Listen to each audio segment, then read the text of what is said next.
Kisah Dewa Kemakmuran dan Penderitaan. Pada suatu hari, ada dua dewa. Yang satu adalah Dewa Kemakmuran, dan yang satunya adalah Dewa Penderitaan. Di satu hari, kedua dewa itu bertemu. Dewa Kemakmuran, seberapa tinggi ilmumu? Aku sungguh penasaran.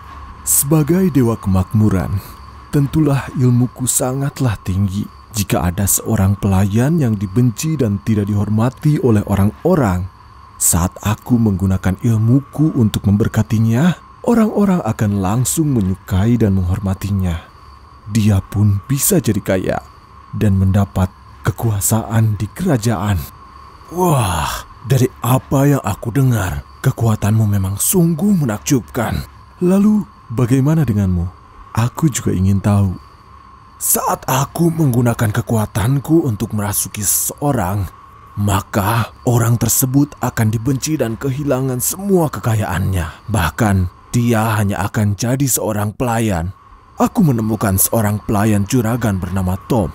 Saat ini, juragan itu memerintahkannya untuk menggembalakan ternak. Juragan itu selalu memarahi Tom setiap hari. Dia merasa bahwa Tom tidak merawat ternaknya dengan baik, sehingga semua hewan ternaknya jadi kurus.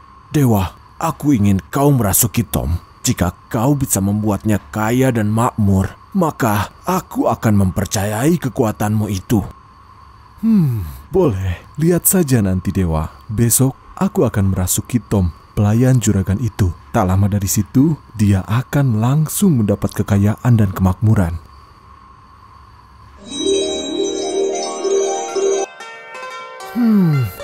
Aneh.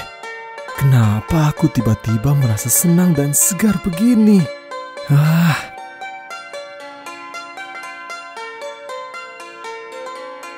Di pagi hari, Tom menggiring hewan ternak dari kandang ke ladang. Pada malam harinya, juragan dan istrinya melihat Tom sangat rajin menggiring ternak kembali ke kandang. Kemudian seperti biasa, Tom pergi duduk di rumah juragan. Saat melihat Tom, juragan dan istrinya merasa kasihan padanya. Oh Tom, kau sudah bekerja keras sepanjang hari, bahkan baru sempat makan di malam harinya. Kau pasti sangat lapar. Pelayan, pergilah dan siapkan makanan. Setelah itu kalian semua boleh makan. Baik, Nyonya. Setelah selesai memasak, makanan enak pun disajikan kepada juragan dan istrinya. Kemudian juragan dan istrinya memanggil Tom untuk mendekat dan membagi sebagian makanan enak itu untuk Tom. Ini Tom, ambillah ini dan makanlah. Iya, makan saja makanan itu. Jangan sungkan. Sudah makan, kau boleh istirahat. Terima kasih banyak Tuan, Nyonya. Dengan kekuatan kemakmuran yang ada di dalam dirinya, Tom menjadi orang yang baik tanpa ada seorang pun yang setara dengannya. Hal ini membuat orang-orang, baik pria maupun wanita, jadi menyukainya. Kenapa kau melihatku dengan tatapan seperti itu? Tidak, kenapa aku jadi GR? Lebih baik aku menebang kayu lagi. Juragan dan istrinya memperhatikan penampilan dan perilaku Tom. Mereka tidak melihat ada kekurangan di dalam diri Tom. Lalu mereka pun berdiskusi. Kita tidak punya anak, tapi kekayaan kita sangatlah berlimpah. Saat ajal menjemput kita, kekayaan yang kita punya juga akan sia-sia. Pada malam hari, Tom kembali dari menggembalakan ternak. Lalu juragan dan istrinya memanggil Tom untuk makan dan tetap bersama mereka. Mereka juga tidak lagi menyuruh Tom untuk menggembalakan ternak. Tom, mulai hari ini, kau boleh makan bersama kami setiap hari di sini. Dan kau tidak perlu menggembalakan ternak lagi. Kalau aku masih kurang baik menggembalakan ternak itu, kalian boleh memarahiku. Tapi tolong, jangan pecat aku. Atau kau bisa menyuruhku untuk mengerjakan pekerjaan lain, Tuan. Bukan itu maksudku. Hanya saja, mulai hari ini, kau tidak perlu mengerjakan pekerjaan berat yang membuatmu lelah. Terima kasih banyak Tuan, Nyonya. Setelah itu, juragan dan istrinya menyuruh pelayan untuk membawakan pakaian dan aksesoris kepada Tom dan meminta Tom untuk menemui keduanya. Tuan, Nyonya, ada apa kalian memanggilku ke sini? Kami punya sesuatu yang penting yang mesti kami bicarakan padamu. Mulai saat ini, kami mengangkatmu menjadi anak kami. Dan statusmu sekarang adalah putra juragan. Kau punya hak dan wewenang atas rumah ini, juga kekayaanku. Dan setelah kami tiada, kau akan menjadi pewaris segalanya. Apa? Kau serius dengan perkataanmu itu, Tuan? Tentu saja, aku serius, Tom. Benar sekali, sayang. Mulai hari ini, kita akan menjadi sebuah keluarga. Terima kasih banyak, Ayah, Ibu. Di kesehariannya, juragan itu selalu pergi memberi penghormatan kepada raja tanpa melewatkannya sekalipun. Dia mengajak Tom untuk pergi bersama memberi penghormatan kepada raja. Nak, saat memberi penghormatan pada raja, bersikaplah layaknya anak dari seorang juragan. Berbicaralah dengan para menteri dan juragan-juragan lain, karena hal itu bisa jadi menguntungkan untuk kita di masa mendatang. Ya, Ayah. Setelah memasuki istana, raja berjalan menuju singgasana, ditemani oleh putrinya. Sang raja melihat juragan duduk bersebelahan dengan putranya. Apakah pemuda itu putramu, juragan? Iya, yang mulia. Dia adalah putraku yang mulia. Putramu memiliki penampilan dan sikap yang baik.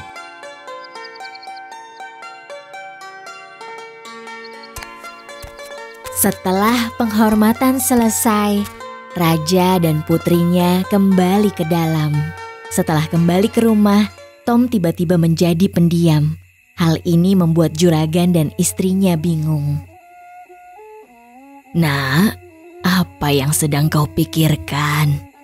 Kau bisa beritahu kami. Aku merasa sangat gelisah.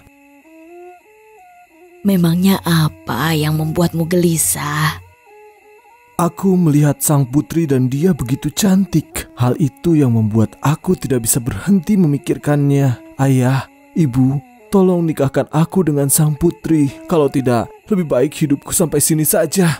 Tapi nak, dia adalah putri raja. Dia adalah bangsawan tertinggi.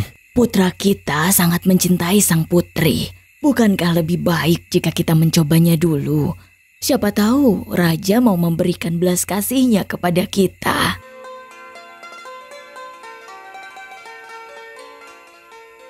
Sang juragan dan istrinya pun langsung menyiapkan wadah berisi emas dan perak, juga menyiapkan mas kawin, serta patung-patung yang terbuat dari emas. Di pagi hari mereka membawa semua itu ke aula kerajaan.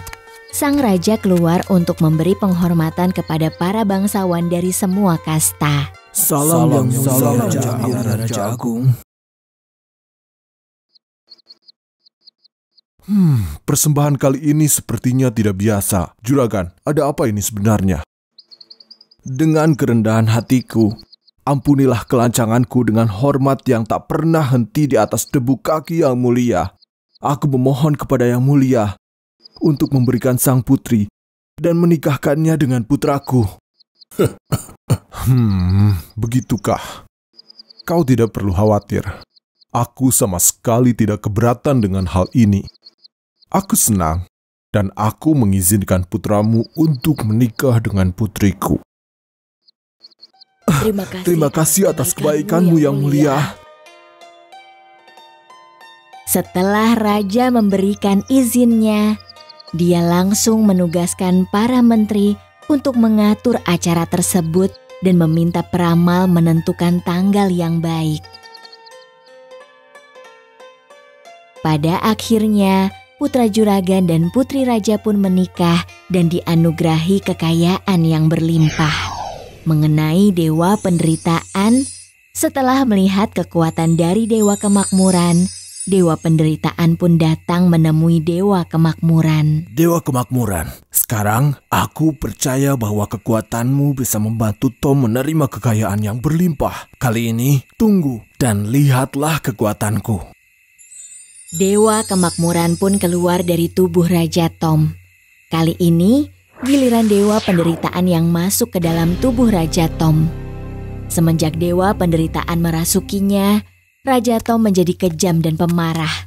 Hal ini membuat ratu dan pelayannya kesal dan membencinya. Akibatnya, Raja Tom tidak lagi menerima perhatian dari mereka.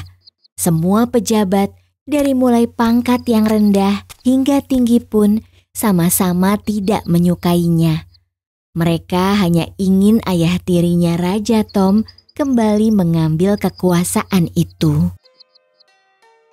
Yang mulia, mohon pertimbangkan lagi keputusanmu.